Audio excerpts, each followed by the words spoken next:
یواری سوآتکم وریشا. اب یہ لباس جو ہوتا ہے اس کا مقصد کیا ہے؟ لباس کا مقصد اللہ رب العزت خود ارشاد فرما رہے ہیں کہ لباس اس لیے اتارا گیا کہ اس کے ذریعے سے تمہاری سوآت کہتے ہیں وہ چیز جس کو زبان سے بولنا اور جس کو کھولنا انسان پسند نہیں کرتا، اس کو کہتے ہیں عربی میں سوآت. جس کے بارے میں بات کرنا بھی پسند نہیں ہے اور جس کو لوگوں کے سامنے کھولنا بھی پسند نہیں. ظاہر سی بات ہے وہ ہماری شرمگاہ ہے جس کے بارے میں انسان بات بھی نہیں کرتا اور اس کو کھولنا بھی پسند نہیں کرتا. تو لباس اس لیے اتارا تاکہ تمہاری شرمگاہوں کو چھپائے. یہ لباس کا مقصد، پہلا مقصد شرمگاہ چھپانا، ستر چھپانا، یہ لباس کا پہلا مقصد ہے.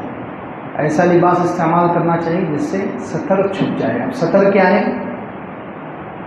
امام اعظم ابو حنیفہ رحمۃ اللہ علیہ کے نزدیک ستر ناف سے لے کر گھٹنے کے نیچے تک ہے. امام مالک رحمۃ اللہ علیہ جو کہتے ہیں کہ صرف شرمگاہ، آگے اور پیچھے کی جو شرمگاہ ہے اور اس سے ملا ہوا جو حصہ ہے بس. ران بھی ان کے نزدیک ستر میں نہیں ہے. امام شافعی رحمۃ اللہ علیہ کے نزدیک ران ستر میں ہے لیکن گھٹنا نہیں ہے. البتہ امام اعظم ابو حنیفہ رحمۃ اللہ علیہ کا مسلک یہ ہے کہ ناف سے لے کر گھٹنے کے نیچے تک یہ پورا ستر ہے. اس کا چھپانا ہر حال میں فرض ہے. مجبوری کے علاوہ اس کو نہیں کھولنا. ہاں کبھی ڈاکٹر کے پاس چلے گئے، مجبوری ہے، کھولنا پڑا تو کھول سکتے ہیں. بغیر مجبوری کے اس کو نہیں کھولا جا سکتا. اس کا چھپانا فرض ہے. تو خیر یہ ہے ستر. تو لباس ایسا ہو جو ستر کو چھپا دے. لباس ایسا ہو، لباس کا پہلا مقصد، پہلا اصول اسلامی لباس کا کہ وہ ستر کو چھپائے. اب ستر کو چھپانے میں اس سے علماء نے 3 مسئلے نکالے. لباس کیسا ہونا چاہیے؟ ستر کو چھپائے. کیا مطلب؟ پہلی چیز یہ کہ وہ مکمل ہو. کیسا ہو؟ مکمل ستر اس میں چھپ جائے. ستر کا کوئی حصہ ناف سے لے کر گھٹنے تک یہ حصہ نظر نہ آئے. شارٹ لباس، مختصر لباس نہ ہو. ایک تو اصول یہ ہے کہ لباس ایسا ہو جو ستر کو چھپائے یعنی مکمل ہو. دوسرے تھوڑا موٹا ہو، اتنا باریک نہ ہو کہ اندر کا جسم نظر آئے. یہ لباس. اوپر کا لباس جو ہے ناف سے اوپر کا لباس اتنا باریک پہن سکتے ہیں جس سے اندر کا حصہ نظر آ رہا ہے. ناف سے اوپر بنیان ہے یا یہ شرٹ ہے، یہ اتنا باریک پہن سکتے ہیں جس سے اندر کا نظر آئے، چل جائے گا کیونکہ یہ حصہ ناف سے اوپر کا ستر نہیں ہے. لیکن ناف سے لے کر گھٹنے تک یہ اتنا موٹا کپڑا ہونا چاہیے کہ اندر کا بدن نہ جھلکے، اندر کا بدن نظر نہیں آئے. اتنا موٹا لباس. تو ایک تو لباس مکمل ہو، مختصر شارٹ نہ ہو، اور دوسرے تھوڑا موٹا ہو. اور تیسری چیز لباس ڈھیلا ہو. کیسا ہو؟ ڈھیلا، فٹ نہ ہو. یہ بھی حدیثوں سے قرآن سے اصول نکلتا ہے لباس کے لیے کہ اگر فٹ لباس ہوگا جس سے انسان کی ستر کی بناوٹ نظر آئے گی، ستر کا خد و خال، اونچائی نیچائی نظر آئے، تو یہ بھی اسلامی لباس نہیں ہے. تو یہ 3 چیزیں یاد رکھیں ستر کو چھپانے میں. ایک تو ستر کا جو لباس ہے ناف سے لے کر گھٹنے تک یہ کم سے کم ایک تو لمبا ہو، شارٹ نہ ہو، اور دوسرے موٹا ہو، بہت زیادہ باریک اور پتلا نہ ہو کہ اندر کا حصہ نظر آئے، اور تیسرے ڈھیلا ڈھالا ہو، فٹ نہ ہو. اب آج کل دیکھیں لباس پینٹ شرٹ بہت سارے لوگ پہنتے ہیں. پینٹ شرٹ پہننا حرام نہیں ہے. علماء کہتے ہیں پینٹ شرٹ پہننا حرام تو نہیں ہے لیکن ہونا کیسا چاہیے؟ وہ اس میں یہ تینوں چیزیں پائی جانی چاہیے. شارٹ نہ ہو، پہلا اصول. اوپر شرٹ الگ ہے، نیچے پینٹ الگ ہے. تو پینٹ کم سے کم ڈھیلی ڈھالی ہو. اس میں انسان کی جو شرمگاہ ہے، پیچھے کا حصہ، کمر اس کو کہتے ہیں، وہ بہت سارے اتنی فٹ پہنتے ہیں کہ پوری کمر کا سائز نظر آتا ہے. یہ صحیح نہیں ہے. شرٹ کم سے کم لمبا ہو، کمر کے نیچے تک جائے. شرٹ اتنا لمبا ہو کہ کمر کے نیچے تک جائے اور کمر کی بناوٹ نظر نہ آئے، کیونکہ یہ یہاں سے یہاں تک سطر ہے، تو آگے کا بھی سطر ہے، پیچھے کا بھی سطر ہے،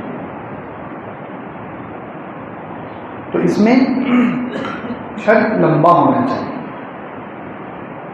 شارٹ نہ ہو کہ پیچھے سے کمر کی بناوٹ اور اس کا سائز نظر آئے، تو یہ بے حیائی کا لباس ہوگا، اسلامی لباس نہیں، یہ جائز نہیں ہے۔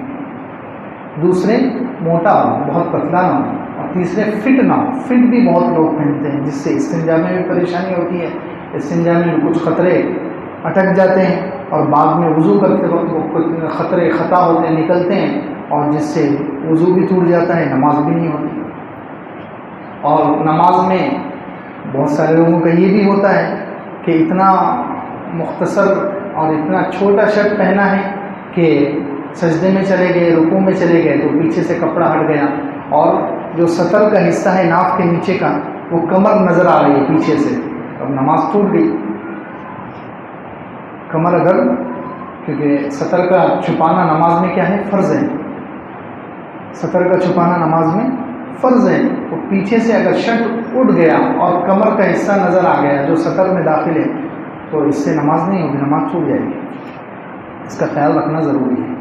تو خیر لباس کے بارے میں پہلا اصول تو یہ نکلا کہ وہ لباس اللہ تعالیٰ فرما رہے ہیں سطر کو چھپائے۔ اب سطر کو چھپانے میں یہ تین چیزیں ہوں کہ لباس ایسا ہو جو مکمل ہو، شارٹ نہ ہو اور موٹا ہو، اندر کا حصہ نظر نہ آئے، اور تیسرے ڈھیلا ڈالا ہو، فٹ نہ ہو کہ بناوٹ نظر آئے۔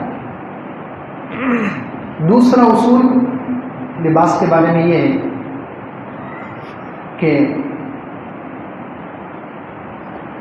لباس میں تشبہ نہ ہو، یعنی جان بوجھ کر کافروں کی نقل کرنا، تشبہ کہتے ہیں جان بوجھ کر کوشش کر کے کہ میں فلاں انگریز کی طرح نظر آؤں، فلاں ہیرو کی طرح نظر آؤں، جان بوجھ کر تشبہ، جان بوجھ کر کافروں کی طرح، یہودیوں کی طرح، عیسائیوں کی طرح، یا ہیرو۔ اب ہیرو چاہے وہ مسلمان ہیرو، وہ نام کے مسلمان ہیں، اصل میں وہ زیرو ہیں، سلمان خان، شاہ رخ خان، یہ سب وہ سنت والا لباس نہیں پہنتے۔ یہ نہ سمجھے کہ ہیرو کہاں ہے اور ہندو کہاں ہے، کافر کہاں ہے، تو یہ تو مسلمان ہیں، ہم ان کی نقل کر رہے ہیں، تو ان کی بھی نقل جائز نہیں ہے، کیونکہ یہ بھی جو لباس پہنتے ہیں وہ کافروں والا ہی پہنتے ہیں، ان کے طور طریقے بھی جب تک کہ وہ توبہ نہ کریں ان کا ایمان ہی خطرے میں ہے۔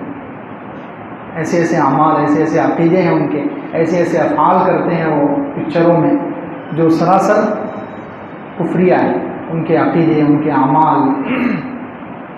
تو اس لیے چاہے نام کے مسلمان، تو خیر دوسرا اصول اسلامی لباس کا یہ ہے کہ اس میں تشبہ، جان بوجھ کر کافروں کی نقل نہ کی گئی، جان بوجھ کر، کیونکہ اللہ کے رسول اللہ علیہ وسلم کی حدیث ہے وہ لیس منا من تشبہ بغیرنا، ابو داؤد شریف میں ہے، اللہ کے رسول صلی اللہ علیہ وسلم نے ارشاد فرمایا وہ شخص ہم میں سے نہیں جو ہمارے غیر کے ساتھ جان بوجھ کر مشابہت اختیار کرے، جان بوجھ کر،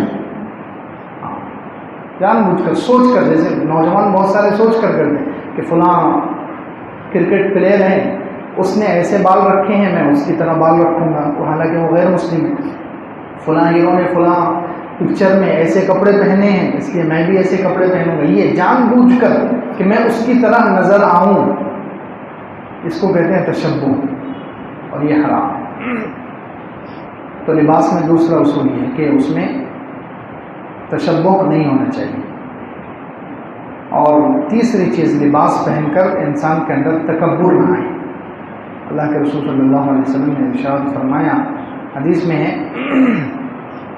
کہ کل ماشیتا والبس ماشیتا ما اخطأت کا اثنتان صرف و مخیلہ، بخاری شریف، او کما قال علیہ الصلوۃ والسلام، اللہ کے رسول صلی اللہ علیہ وسلم نے ارشاد، جو چاہے کھاؤ، جو چاہے پہنو، جب تک کہ دو غلطیاں نہ ہوں، ایک تو صرف اسراف نہ ہو، دوسرے مخیلت تکبر نہ ہو، کھانے کی وجہ سے یا پہننے کی وجہ سے، یہ دو چیزیں، اسراف نہیں ہو رہا ہے، حد سے زیادہ خرچ، اور دوسرے تکبر نہ ہو، تو پھر کپڑا پہن سکتے ہیں. خیر یہ تیسرا اصول ہے کپڑے کا کہ کپڑا پہن کر اگر تکبر پیدا ہو رہا ہے تو پھر اس کپڑے کو بھی پہننا جائز نہیں. حضرت عمر رضی اللہ عنہ نے ایک مرتبہ اچھا کپڑا پہنا، نماز پڑھائی اور اس کے بعد کہنے لگے کہ اس کپڑے کی وجہ سے میرے اندر تکبر پیدا ہو رہا ہے، فوراً اس کو اتار دیا. اللہ کے رسول صلی اللہ علیہ وسلم کے بارے میں بھی حدیث میں کہ کپڑا پہن کر نماز پڑھائی اور نماز پڑھانے کے بعد کہا کہ اس کپڑے نے نماز میں مجھے مشغول کر دیا، اس لیے وہ کپڑا اتار دیا. حضرت علی رضی اللہ عنہ جب خلیفہ بن گئے تو لوگوں نے ان سے کہا کہ آپ پرانا کپڑا کیوں پہنتے ہیں، آپ پیون لگے ہوئے کپڑے کیوں پہن رہے ہیں، آپ تو خلیفۃ المسلمین ہیں، مسلمانوں کے خلیفہ بادشاہ ہیں، اچھے سے اچھا کپڑا پہننا چاہیے. تو حضرت علی رضی اللہ عنہ نے کہا کہ پرانا کپڑا اس لیے پہنتا ہوں کہ نماز میں اس سے ذہن میرا حاضر رہتا ہے. نیا کپڑا پہنوں گا، اچھے کپڑے پہنوں گا تو ہوتا یہ ہے کہ جس دن اچھے کپڑے پہنتے ہیں تو آدھی نماز تو کپڑے سنبھالنے میں چلی جاتی ہے، آدھی نماز تو کپڑے کی استری خراب نہ ہو اور کپڑے کی بناوٹ خراب نہ ہو، کپڑے میلے نہ ہو، یہ سوچ سوچ میں آدھی نماز یا پوری نماز گزر جاتی ہے. اس لیے حضرت علی رضی اللہ عنہ کہتے تھے کہ نہیں میں پرانے کپڑے پہنتا ہوں کہ اس سے جو ہے نماز میں خلل پیدا ہو، نماز میں کپڑوں کی طرف ذہن نہ جائے، میرا نماز کی طرف اور اللہ کی طرف ذہن حاضر رہے. خیر تو تیسرا اسلامی اصول جو ہے لباس کا یہ ہے کہ کپڑا پہننے کے بعد تکبر پیدا نہ ہو. اگر تکبر پیدا ہو رہا ہے دوسروں کی حقارت کہ میں نے تو اتنے کا سوٹ پہنا ہے، یہ بڑائی پیدا ہو رہی ہے اور دوسرے کی حقارت پیدا ہو رہی ہے تو یہ کپڑا بھی پہننا جائز نہیں ہے. اور چوتھا اسلامی اصول لباس کا یہ ہے کہ لباس سے اگر زینت مقصود ہو تو بھی جائز ہے. لباس سے یہ آگے ایک لفظ بھی اللہ تعالیٰ نے کہا کہ لباس اس لیے اتارا ہے کہ وہ اس کے ذریعے سے تمہارے شرم گاہوں کو چھپائے، ستر کو چھپائے. وریشا اور زینت کے لیے اللہ تعالیٰ نے لباس اتارا ہے.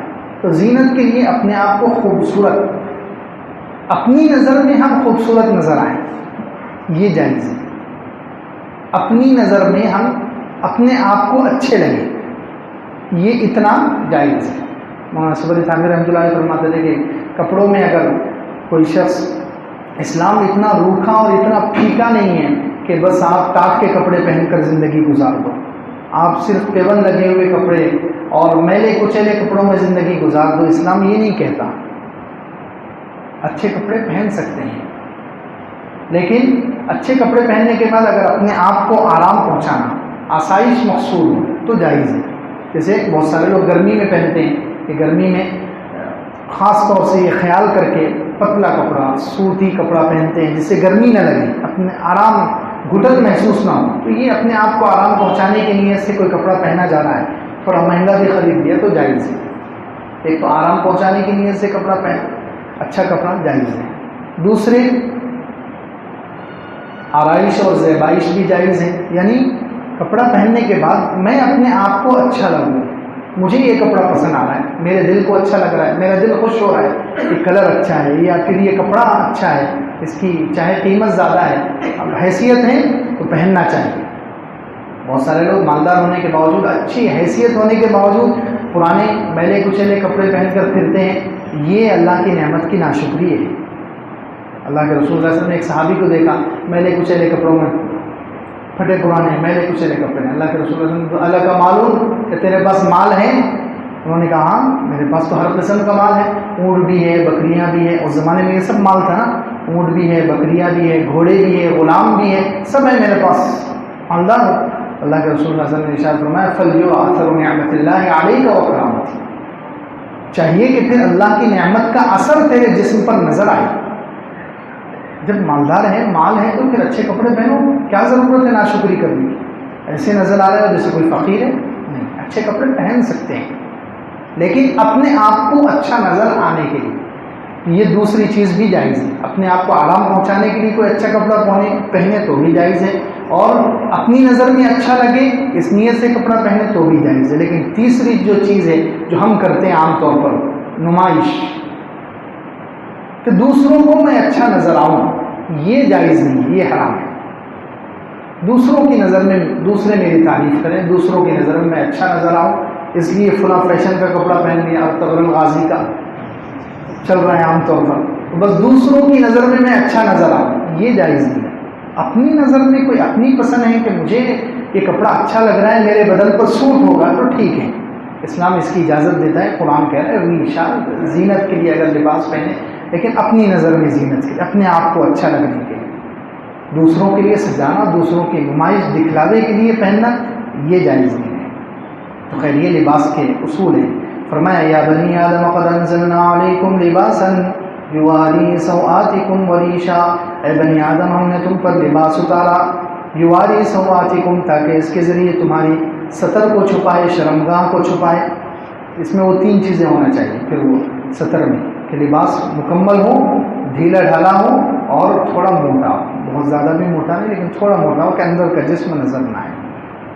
وَلِبَاسُ التَّقْوَىٰ ذَٰلِكَ خَيْرٌ، تقوی کا لباس وہ بہتر ہے.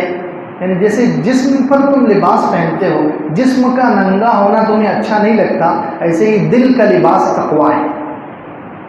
دل کا لباس کیا ہے؟ تقویٰ ہے. اور یہ دل پر تقوی کا لباس یہ بہتر ہے. اب وہ دل کا لباس بھی کبھی کبھی اتر جاتا ہے. حضرت آدم علیہ السلام نے پھل کھا لیے، ان کا لباس اتر گیا. تو انسان دنیا میں اس کے دل پر ایک کپڑا ہے تقوی کا لباس، وہ اتر جاتا ہے. کب؟ جب انسان جھوٹ بول دے، جب غیبت کر دے، گناہ کر دے، حرام کر دے. تو ظاہر میں تو میرے بہت اچھے کپڑے ہیں، داڑھی ٹوپی اور امامہ بھی ہے، سب کچھ ہے، لیکن جھوٹ بول دیا تو اللہ کی نظر میں اس کا دل ننگا ہو گیا، دل سے تقوی کا لباس اتر گیا. تو اللہ تعالیٰ یہ سمجھانا چاہ رہے ہیں کہ جیسے تم جسم کو ننگا کرنا اور اس کو لوگوں کے سامنے اپنے سطر کو کھولنا پسند نہیں کرتے، تو دل کو بھی گناہ کے ذریعے سے ننگا نہ کرو. گناہ کر کے اپنے دل کو بھی اوپن نہ کرو. دل پر ہمیشہ تقوی کا لباس رہنا چاہیے کہ گناہوں سے اپنے آپ کو بچاؤ، حرام کاموں سے اپنے آپ کو بچاؤ. اگر حرام کاموں سے نہیں بچو گے تو پھر یہ دل ننگا ہو جائے گا، دل پر سے تقوی کا لباس اتر جائے گا اور اللہ کی نظر میں تم بے لباس ہو جاؤ گے. اس کی زیادہ فکر کرنی، یہ زیادہ بہتر ہے. وَلِبَاسُ التَّقْوَىٰ ذَٰلِكَ خَيْرٌ، تقوی کا لباس یہ زیادہ بہتر ہے. ذَٰلِكَ مِنْ آیَاتِ اللَّهِ لَعَلَّهُمْ يَذَّكَّرُونَ، یہ اللہ کی نشانیوں میں سے ہیں تاکہ تم اس سے نصیحت حاصل کرو.